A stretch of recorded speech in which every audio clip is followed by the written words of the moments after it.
నమస్కారం. నేను మీ జాహ్నవి. కిరణ్మయి ప్రకాశం ప్రత్యేక కార్యక్రమంలో మన నిటిల కిరణ్మయి అమ్మ మనకున్నటువంటి ప్రతి సందేహాన్ని నివృత్తి చేస్తున్నారు కదా.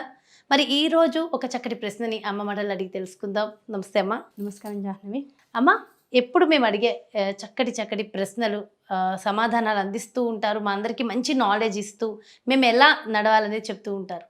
అయితే అమ్మ, మీకు బాగా ఇష్టమైన అంటే శివుడు విష్ణువు ఇద్దరూ కాకుండా ఇంకా బాగా ఇష్టమైన తత్వం ఏమిటి?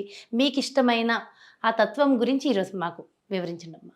ఇష్టమైన తత్వము అంటే నమ్మేది అభేద స్వరూపం శివుడితో కానీ విష్ణువుతో కానీ సమమైనటువంటి స్వరూపము, ఇద్దరిని కలిపితే వచ్చినటువంటి రూపం ఏదైతే ఉందో అదే లలితా త్రిపుర సుందరి అవతారం. ఆవిడ లలితమ్మ అనగానే మనసుకి కలిగేటువంటిది ఏంటంటే అమ్మని పిలుచుకున్నట్లుగా ఉంటుంది. నిజంగా అమ్మ, నాకు కూడా అనుభూతి ఉంది కదా. ఆ అమ్మ అనేటువంటి భావన, అమ్మ వచ్చి ఏదో బాగాలేనప్పుడు ఒంటి మీద చెయ్యేస్తే ఎంత హాయిగా ఉంటుందో, ఆ లలితమ్మ ఋషులు మనకి ఇచ్చినటువంటి ఫోటోలు కానీ అదే రూపాలు కానీ, ఆ రూపాలతో క్రియేట్ అయిన విగ్రహాలు కానీ ఇవేమీ లేకపోయినా కనీసం పసుపు స్వరూపంగా అమ్మవారిని ఓ ముద్దగా పెట్టుకున్న ఎదురుగుండా దానికి ఒక చిన్న కుంకుమ పెట్టంగానే అందులోంచి వచ్చేటువంటి ఎనర్జీ, ఆ లుక్ ఏదైతే ఉంటుందో దానివల్ల మనలో ఉండేటువంటి రకరకాల మలినాలు, మైండ్ సెట్లో ఉన్నటువంటి రకాల ఇబ్బందులు, ఆలోచనలు ఇవన్నీ కనీసం few seconds, few minutes, few hours డ్రాస్టికల్గా మనం చేసేటువంటి సాధన మీద ఆధారపడి నెమ్మదిగా మనం క్లియర్గా అయ్యేటువంటి అవకాశం ఉంటుంది. చాలా తేలికబడినటువంటి మనుషులుగా తయారవుతాం. అనవసరమైన ఆలోచనలు లేకుండా, మాటలు లేకుండా ప్రశాంతతని పొందుతూ ఉంటాం. అంటే స్పీచ్లెస్ బౌండ్లెస్ అంటూ ఉంటాం. 2 రకాల వర్డ్స్. అంటే భావాతీతమైనటువంటి విషయాన్ని బయటికి ఎలా వెలిబుచ్చాలి అంటే స్పీచ్లెస్ అంటాం. మీ ఆనందం ఎలా ఉంది, ఎంత అనుభూతిని పొందుతున్నారంటే బౌండ్లెస్. అది మనం చెప్పడానికి ఒక అవధి అనేటువంటిది లేదు. అవధి లేనటువంటి స్థితిని పొందిస్తున్నాం. ఈ రెండు కలగాలి అంటే మాత్రం అమ్మ ప్రస్తావన తప్పకుండా ఉండాలి. ప్రతి మనిషి జీవితంలో కూడా ఆ టచ్ ఉండాలి. కనుక అటువంటి ఆనందాన్ని, అటువంటి అనుభూతిని నిత్యము ఇస్తూ ఏది కోరుకున్నా అది లౌకికమైన సమస్య, మనసు బాలేదు, రకరకాల ఆలోచనలోకి వెళ్తుంది. ఆలోచనలోకి వెళ్తున్నప్పుడు ఆ మనస్సుని మళ్ళీ ఒక చోటికి కేంద్రీకరించుకునేటువంటి శక్తిని ఇవ్వాలంటే ఆ తల్లి నామాన్ని చదువుకుంటే, కనీసం ఏ నామము రాదు, ఆ తల్లిని మనసులో తలుచుకుని, అమ్మ నువ్వు తప్ప ఇంకెవరూ దిక్కు లేదు నాకు, ఈ ఇంక ఇబ్బంది అనిపించకుండా ఉండేదంత శక్తి నాకు ఇవ్వు చాలు అనేటువంటి ఒక ఆలోచన మనసులోకి వచ్చిన మరుక్షణం ఏదో ఒక మ్యాజిక్ జరుగుతుంది. లలితమ్మ అనగానే మీ కళ్ళు చెమర్చాయమ్మ కదా. ఆ అమ్మ అనేటువంటి మాటలోనే లలిత అంటే మనకి చెప్తారు, లోకానతీత లలితే లలితాతేన చోచ్యతే అని చెప్తుంది శాస్త్రం. లోకంలో ఉన్నటువంటి లావణ్యాన్నంతటినీ, మృదుత్వాన్నంతటినీ, తల్లిదనాన్నంతటినీ తీసుకుని ఒక చోట రాశిగా పోస్తే ఆ రాసంతటికి ఒక రూపాన్ని ఇస్తే ఆ రూపమే మన లలితమ్మ అని చెప్తారు. కనుక ఆ తల్లిని తలుచుకోగానే కలిగేటువంటిది ఏమిటంటే మృదుమధురమైనటువంటి ఒక భావన, ఒక చల్లటి గాలి మన శరీరంలోకి వస్తూ ఉంటుంది. ఆ అనుభూతిని పొందిన మరుక్షణం ఏమవుతుంది అంటే అహం విభావయే భవాని. మనం కూడా పరుల పట్ల అంతే అమ్మతనాన్ని మన ఎందుకు కలిగి ఉండి ప్రవర్తించడం మొదలెడుతూ ఉంటాం. అది చాలా ముఖ్యం. శివుడిగా మారాలి అంటే రకరకాల వేషధారణలు కావాలి. విష్ణువుగా మారాలి అంటే రకరకాల వేషభావం, రకరకాల యాంత్రికమైనటువంటి మంత్రసహితమైనటువంటి విషయాలు కావాలి. అమ్మగా మారాలంటే స్త్రీగా పుట్టడమే గొప్ప కదమ్మా. కనుక ఆ అమ్మగా ఉండేటువంటి ఆ అవకాశాన్ని, అధికారికతని ఆ తల్లి మనందరికీ ఇచ్చేసింది పుట్టుకతోని, ఆడవాళ్ళందరికీ. దాన్ని ఇంకాస్త పరిపృష్టమైనటువంటి స్థితికి తెచ్చుకోవడం, ఆ తల్లి నామాలు చదవడం వల్ల కానీ, పరిపూర్ణమైనటువంటి ఆ నామాల్లో ఉండేటువంటి తత్వాన్ని తెలుసుకుని ఆవిళ్ళ మారాలి అంటే ఇంకాస్త ప్రేమను పెంచుకోవాలి. సమాజం పట్ల మనకున్నటువంటి బాధ్యతను పెంచుకోవాలి. సమాజం పట్ల మనకున్నటువంటి ఏకాగ్రతను పెంచుకోవాలి. అన్నింటి పట్ల ఎప్పుడైతే ఏకాగ్రత పెరుగుతుందో అంతకంత మనకి మనంగా ఒక్కళ్ళం ఏకాంతంగా మారుతాం. సమాజం పట్ల ఎంత బాధ్యతగా ఉంటామో తల్లిని పట్టుకుంటే అంతే బాధ్యతతో మనం చేసేటువంటి ప్రతి పని వల్ల, ఆ సాటిస్ఫాక్షన్ వల్ల మనం ఏకాంతంగా మన జీవనాన్ని సాగించగలిగేటువంటి అవకాశం ఉంటుంది. మామూలుగా డిస్టర్బ్ అవుతూ ఉంటాం. 10 మందితో మనం చేసే ప్రతి పని వల్ల కూడా మనం ఏమవుతాం అంటే ఎక్కువ డిస్టర్బ్ అవుతూ ఉంటాం. కానీ తల్లిని పట్టుకోవడం వల్ల చేసేటువంటి ప్రతి కార్యక్రమం, ఎన్నో కార్యక్రమాలు గుళ్ళల్లో చేస్తూ ఉంటాం. ఒకళ్ళు కాదు, ఇద్దరు కాదు, కొన్ని 100 మంది వచ్చి సహాయం చేస్తూ ఉంటారు. ఎంతో లక్షల డబ్బు ఖర్చు అవుతూ ఉంటుంది. ఇవన్నీ చేశాక ఎంత ప్రశాంతత ఉంటుందంటే ఇదంతా జరగవలసింది జరిగింది, ఇందులో ఎవరికీ క్రెడిట్ లేదు. చేయించవలసింది తనకేం కావాలో అది చేయించుకుంది. ఆ తల్లి అనుగ్రహం అనేటువంటి ఒక మాటతో అహంకారం అంతా కూడా విచ్ఛిన్నమైపోతుంది. ఎంత సమాజంతో మిళితమైపోతామో అంత ఏకాంతంగా బతికేటువంటి అవకాశం అమ్మ మనకి ఇస్తుంది. పైగా అమ్మ ఇచ్చినటువంటి అనుభూతి అసలు ఈ మార్గంలోకి రావడానికి మొట్టమొదటి సౌందర్యలహరి మొదలెడుతూనే చెప్పాను. మా పిల్లలు చిన్న పిల్లలుగా ఉన్నప్పుడు పౌర్ణమి పూజ చేసుకుంటూ ఉండేవాళ్ళం. ఆ సందర్భంలో ఆ చిన్న చిన్న పిల్లలతో పాటు నాకు కూడా అమ్మ ప్రచోదనం చేసి ఆవిడ శ్లోకాల్ని విశేషంగా పాడించుకుంది. ఆ పాట, ఆ రాగం అనేటువంటిది ఇప్పటికి ఎంతోమంది దగ్గర పాడాను. ప్రతి వాళ్ళు కళ్ళు మూసుకుని ఆనందాశ్చర్యాలతో అనుభవించారే తప్ప ఈ రాగం ఇది, ఫలానా ఈ రాగం, ఇది ఎక్కడి నుంచి నేర్చుకున్నారు, ఇలా ఎవరు అడగల. ఆనందం, తన్మయత్వం తప్ప ఇంకోటి మీరు చదువుతున్నప్పుడు అది వచ్చే అనుభూతే వేరు. కనుక ఆ తల్లి అనుభూతి, అది అనుభవిస్తూ ఉంటే కలిగేటువంటి ఆ చైతన్యం ఏదైతే ఉంటుందో, అది ఏది చెయ్యాలని సంకల్పాలు ఉండవు, కానీ అన్నీ జరిగిపోతూ ఉంటాయి. అమ్మ ఒక్క విషయం అడగచ్చా? అంటే నేను ఎప్పుడు అడుగుతూ ఉంటాను, నాకు తెలుసు కానీ ఇంకా తెలుసుకోవాలి నేను కూడా, మన వ్యూవర్స్ అందరికీ తెలియాలి ఖచ్చితంగా.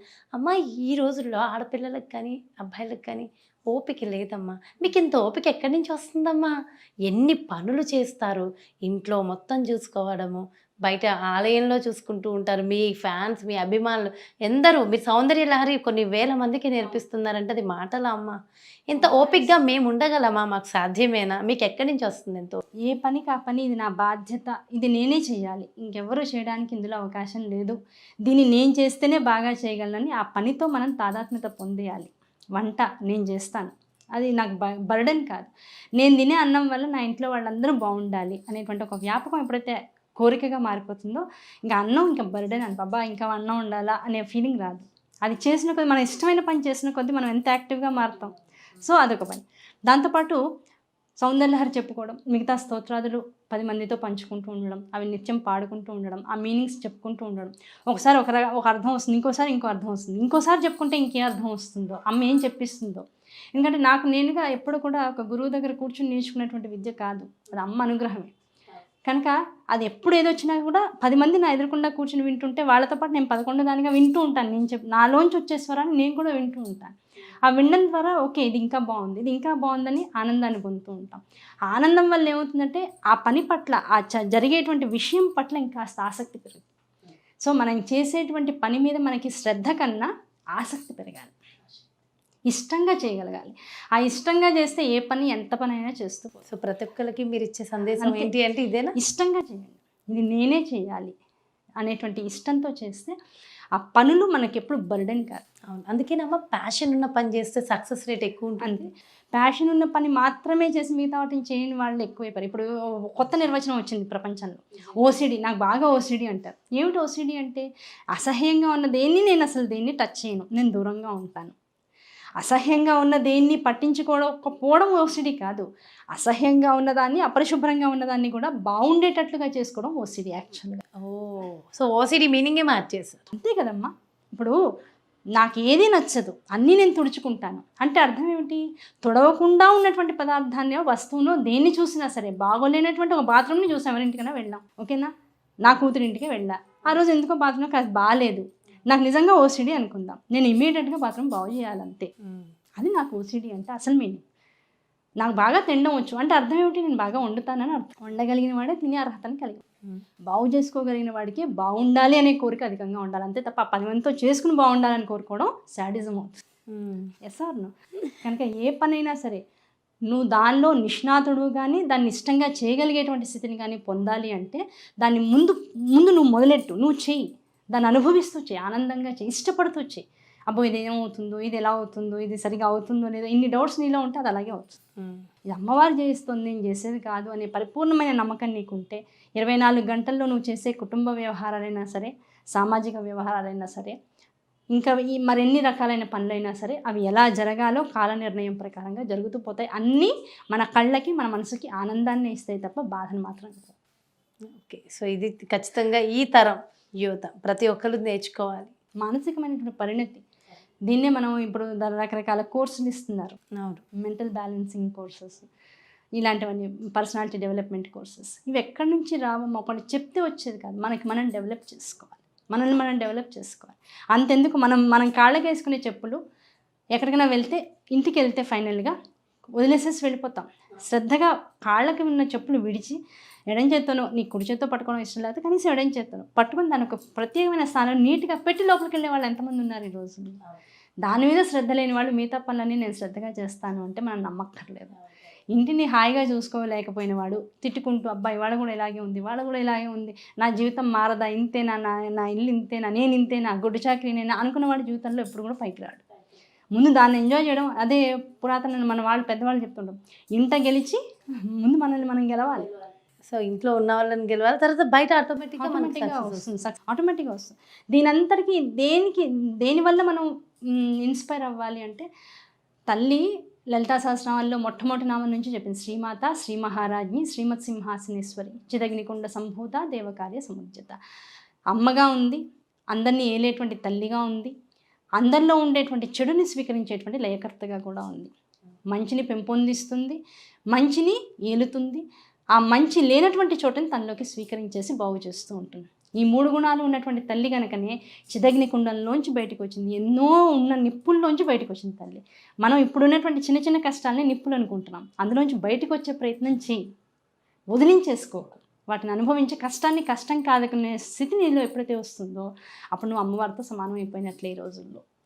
కనుక అమ్మ తత్వాన్ని పట్టుకోవడం, అమ్మని పట్టుకోవడం అంటే ఎలాంటిది అంటే మనల్ని మనం తెలుసుకోవడం. చాలా చాలా చాలా చక్కటి విషయాలు తెలియజేశారమ్మా. Thank you so much. Thank you.